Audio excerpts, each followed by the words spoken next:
there have been a surprising number of prison escapes involving helicopters, and an even more surprising number of those attempts have actually succeeded. Of course, for those of us of a certain age, Escape from Alcatraz comes to mind as the classic story in the prison break discourse. Others may also point to Shawshank Redemption as the legendary arc in this prison break realm. But sometimes, prisoners don't have the time or patience to tunnel through a wall for months or years to leave behind their captors. Sometimes, they've got to get going ASAP. In this list, we'll take a look at 10 shocking prison escapes involving helicopters. These prisoners, and the unlikely helicopter pilots pushed into service for their ends, chose the most daring, obvious, and loudest way to get out of prison. And you'll be gobsmacked at how often some of these breaks actually worked out in their favor. 10. Joel David Kaplan. Joel David Kaplan was a New York businessman who had been arrested for murder in Mexico in 1962. He was eventually jailed for the crime in Mexico City's notorious Santa Marta Acatitla prison in the Iztapalapa borough of the Capital District. But he wasn't down to stay in prison for very long, as he didn't agree with the Mexican authorities' handling of his allegations and prison sentence. His wife Judy hated that her husband was languishing in a brutal prison far south of the border. So she got the means together to arrange for a helicopter to be flown straight into the prison yard. On August 19, 1971, she hired a helicopter pilot to land in the middle of the Santa Marta Acatitla prison yard. When the helicopter got there, Kaplan and his cellmate, a Venezuelan convicted counterfeiter named Carlos Antonio Contreras Castro, rushed up to it and immediately boarded it. At first, guards thought that the helicopter was there to signal an official visit from a dignitary or a politician. So they didn't do anything to stop the helicopter or shoot at the prisoners. The chopper then rose from the yard in mere seconds, with Kaplan and Castro aboard and not a single shot fired. From there, both men were flown to Texas. Then, in different planes, Kaplan was flown on to California, while Castro bid him adieu and flew south to Guatemala. The Mexican government was pissed at the incident, but interestingly, they never initiated extradition proceedings against Kaplan. In turn, he wrote a book about his escape, appropriately titled The 10-Second Jailbreak. 4 years later, in 1975, that book even became an action movie starring Charles Bronson and Robert Duvall. 9. Garrett Brock Trapnell. Garrett Brock Trapnell was in prison after attempting to hijack a plane, and he wasn't happy about it. So, in the early part of 1978, he convinced his friend on the outside, a woman named Barbara Ann Oswald, to help him escape from prison. Their idea was simple, really. They needed Barbara to hijack a helicopter, convince the pilot to fly it to USP Marion in Illinois, where Trapnell was incarcerated, and pick him up and leave forever. On May 24, 1978, Barbara did just that. She hijacked a charter helicopter in St. Louis and demanded at gunpoint that the pilot, Alan Barclage, fly to USP Marion. Well, Barclage did it, but he had a trick up his sleeve. A tough and aggressive Vietnam War veteran, Barclage wasn't down with being told what to do. So, when he finally landed the helicopter, he managed to wrestle away Oswald's gun. Then, he shot and killed her. That thwarted any chance Trapnell had of escaping. He and Martin J. McNally, another inmate at the prison who had also been involved in Trapnell's earlier 1972 hijacking that got them locked up in the first place, were stuck behind bars. But amazingly, the story doesn't end there. In December 1978, 7 months after Barbara was killed in her thwarted helicopter prison escape attempt, her 17-year-old daughter, Robin Oswald, hijacked TWA Flight 541. She claimed she had dynamite strapped to her body, and she was willing to detonate it if Trapnell wasn't released from prison. FBI negotiators were eventually able to secure the release of the plane's passengers and arrest her before Trapnell could be released, though. When officials moved in to arrest Robin, they discovered that she merely had railroad flares and a doorbell. Maybe she should have tried the helicopter route. On May 7, 1981, Giles Arseneault was in Orsenville Prison in Quebec City, Canada. There, he was awaiting extradition to California to face a murder charge. But his 25-year-old girlfriend, Marina Paquet, thought that he was innocent, and she didn't want to see him go to the United States and possibly be jailed for life. So she did what any not sane person would do. Paquet grabbed a sawed-off shotgun, went down to the airport, found a helicopter, and pointed the weapon at the pilot. The pilot in question was a man named Brian Jenner, and his bird, was a powerful and reliable Jet Ranger helicopter. She told him to fly straight for Orsenville prison, where she was going to pick up Arseneault and run off into the sunset. Jenner was wise about how he encountered the situation though. Wiser than Paquet was ready for. He first feigned a panic attack to buy himself time to think up a deviation and get her to sympathize with him a bit. Then, when they finally got airborne, Jenner started putting the chopper through rough mid-air maneuvers. It made Paquet sick, for one, and it also made her doubt whether the helicopter was in good working order. He told her they couldn't make it to the prison, and instead they'd have to turn around and go back to the airport to land. That's just what they did. Except the entire time this was happening, Jenner had his finger very subtly pressed onto the intercom button. In that way, it was transferring his and Paquet's entire conversation back to the air traffic controllers at the airport. She told him of her motives and plans, and they secretly heard every single word. As soon as the helicopter touched down back at the airport, Paquet got off and figured she was home free from the thwarted escape attempt. She wasn't though. Cops swooped in immediately and arrested her. On December 19, 1985, a convicted murderer named James Rodney Leonard escaped from the Perry Correctional Institution in Pelzer, South Carolina. He was with two other inmates, William Douglas Ballou and Jesse Glenn Smith, when the three were visited on the prison grounds by a helicopter. The chopper had been hijacked by a woman who was armed with a gun, and she'd ordered the pilot to fly down into the prison's yard to pick up Leonard. Ballou and Smith used the opportunity to join the escape as well. In fact, two other prisoners also tried to jump on the helicopter. However, the pilot convinced them that the bird was simply too overloaded and wouldn't be able to take off again. As it turned out, the chopper barely made it over the prison wall and past the fence with the 5 people on it.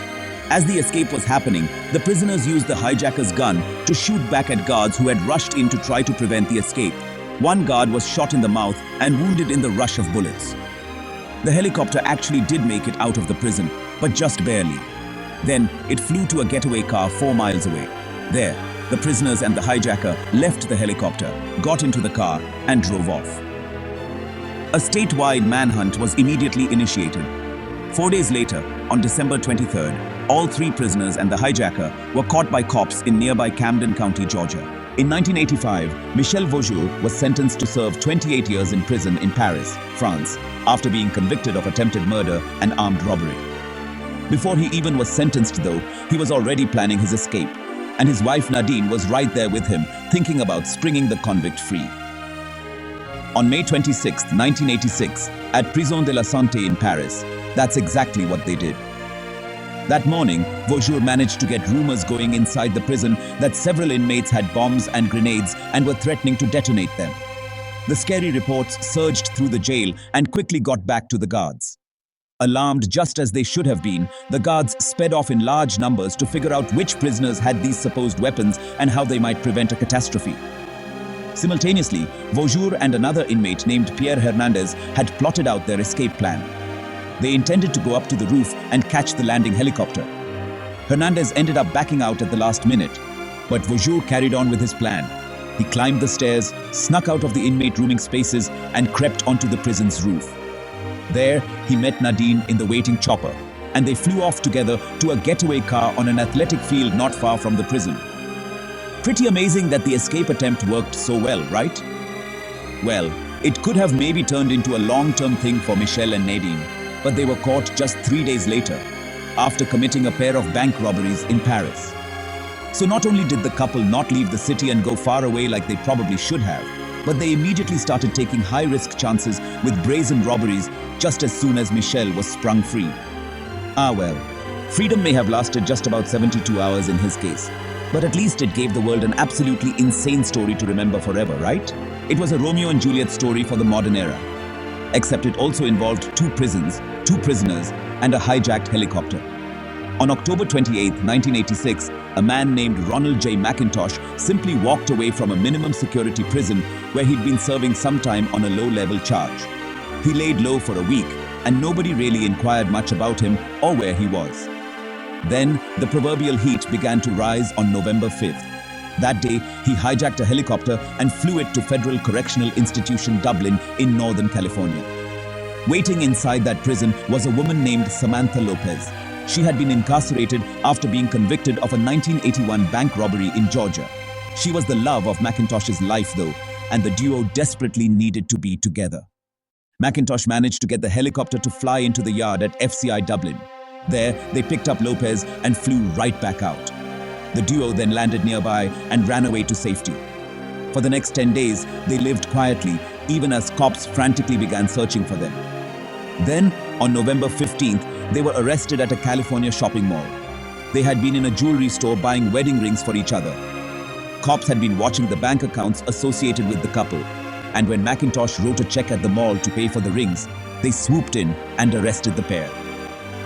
McIntosh was eventually sentenced to 25 years in prison for his role in the daring helicopter escape, and Lopez was given 5 additional years on her 50-year sentence for the aforementioned bank robbery. But this story ends sweetly, we suppose. As the duo were being walked to prison vans and driven to separate prisons following their convictions, McIntosh managed to lean out of the window of his car and yell, "I love you," to Lopez. True love knows no bounds, or prison walls, or helicopter hurdles, we suppose. On November 23, 1986, a helicopter was hijacked by 2 armed men on the outskirts of the Italian city of Rome.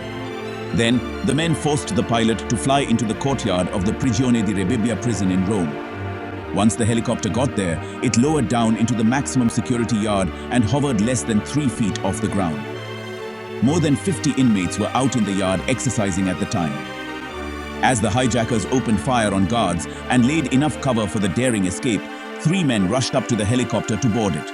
The men were André Bellaïche, Gianluigi Esposito, and Luciano Cipollari. Bellaïche was a Frenchman who'd been convicted of murder and bank robbery. Esposito was an arms smuggler who had sold guns and ammunition to Italian terrorist groups.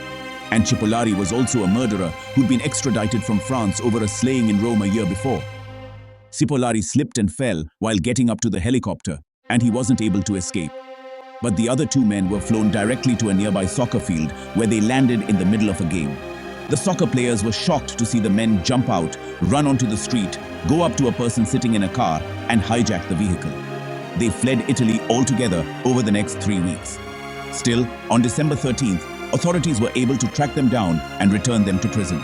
A soft-spoken and mild-mannered Russian-born librarian living in Australia named Lucy Dudko hired a helicopter in Sydney on March 25, 1999. She told the pilot that she wanted to see the sights around Sydney as the city was busy preparing for its turn to host the Olympic Games that next year.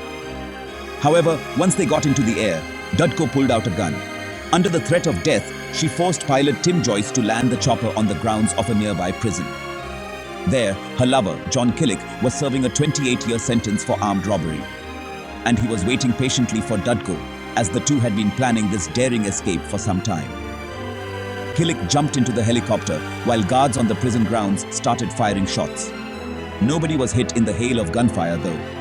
As the bullets whizzed by, the helicopter took off again. It flew out of the prison's courtyard and then landed in a nearby park.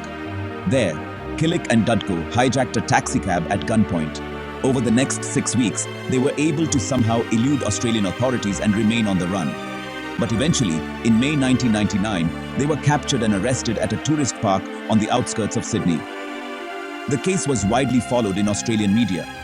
Local journalists in Sydney dubbed Dudko as Red Lucy.